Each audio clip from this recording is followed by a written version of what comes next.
Bismillahirrahmanirrahim. Assalamualaikum warahmatullahi wabarakatuh. Hamdan wa syukranillah, salatan wa salaman ala rasulillah. Allahumma salli ala sayyidina Muhammad wa ala alihi wa sahbihi ajma'in, amma ba'd.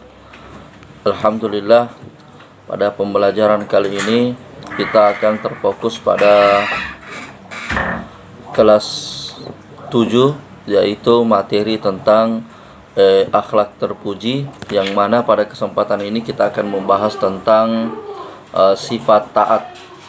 Baik, langsung saja pada pembahasan. Yang pertama kita akan membahas tentang pengertian atau definisi taat.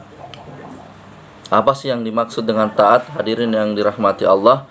Jadi taat itu secara bahasa bisa diartikan sebagai tunduk, patuh, atau selalu melaksanakan perintah. Ya, itulah yang disebut dengan taat secara bahasa. Sedangkan secara istilah, taat itu berarti melaksanakan seluruh apa yang diperintahkan oleh Allah Subhanahu wa taala, melaksanakan semua apa yang dianjurkan oleh Rasulullah tanpa ada paksaan, dengan tujuan untuk mendapatkan ridha dari Allah Subhanahu wa taala. Jadi orang yang taat itu adalah orang yang senantiasa melaksanakan perintah Allah, perintah Rasulullah, perintah orang tua, perintah ulil amri dan sebagainya. Sekarang kita masuk pada dalil yang berkaitan tentang sifat taat. Ya. Jadi dalilnya adalah Bismillahirrahmanirrahim. Ya ayyuhalladzina amanu ati'ullaha wa ati'ur rasul wa ulil amri minkum.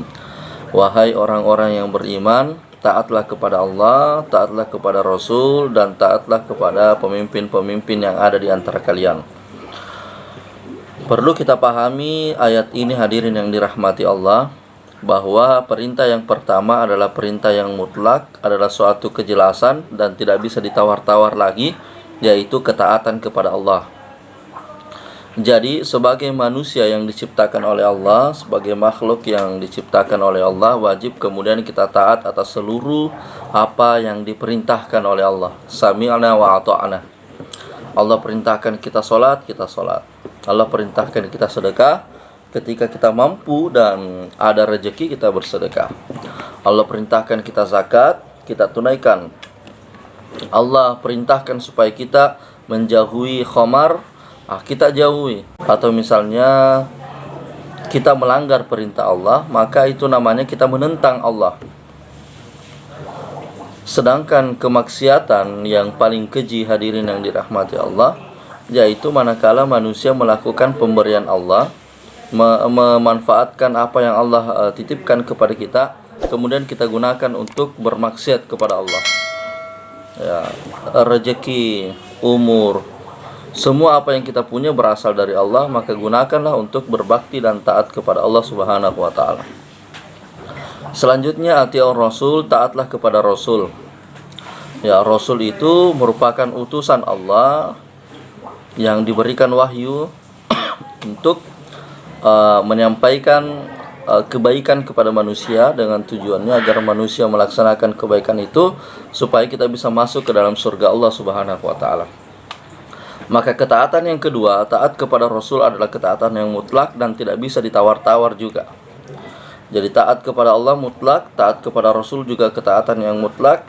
Artinya tidak ada alasan bagi kita untuk tidak melaksanakan perintahnya. Kemudian yang terakhir, wa ulil amri minkum, dan taatlah kepada pemimpin-pemimpin yang ada di antara kalian. Perlu kita pahami, hadirin yang sama berbahagia, bahwa ketaatan kepada ulil amri atau ketaatan kepada pemerintah itu sifatnya tidak mutlak.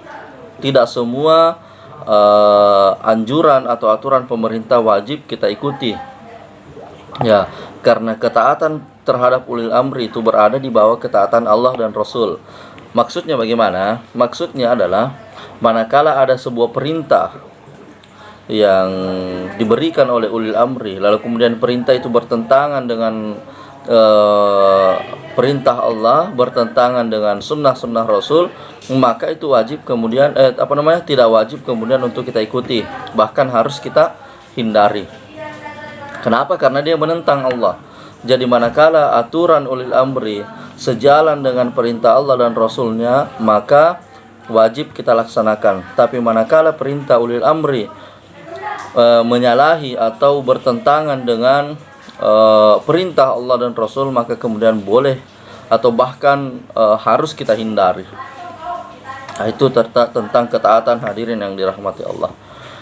Kemudian apa dampak positif orang yang senantiasa taat terhadap aturan-aturan Allah? Yang pertama tentu kita semakin dekat kepada Allah. Kemudian yang kedua, hidup semakin terasa tenang.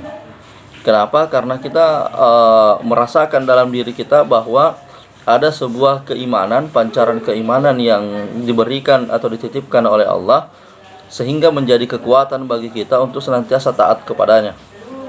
Jadi perasaan kita menjadi tenang. Kenapa? Karena kita sedang dalam keadaan bersih dan dalam keadaan beribadah kepada Allah. Nah, hadirin yang dirahmati Allah, berbicara tentang ketaatan ini, memang pelaksanaannya di dunia, tapi hasilnya nanti kita akan rasakan di akhirat. Manakala kita taat terhadap apa yang Allah perintahkan kepada kita, maka insya Allah nanti di kemudian hari kita akan mendapatkan hasilnya.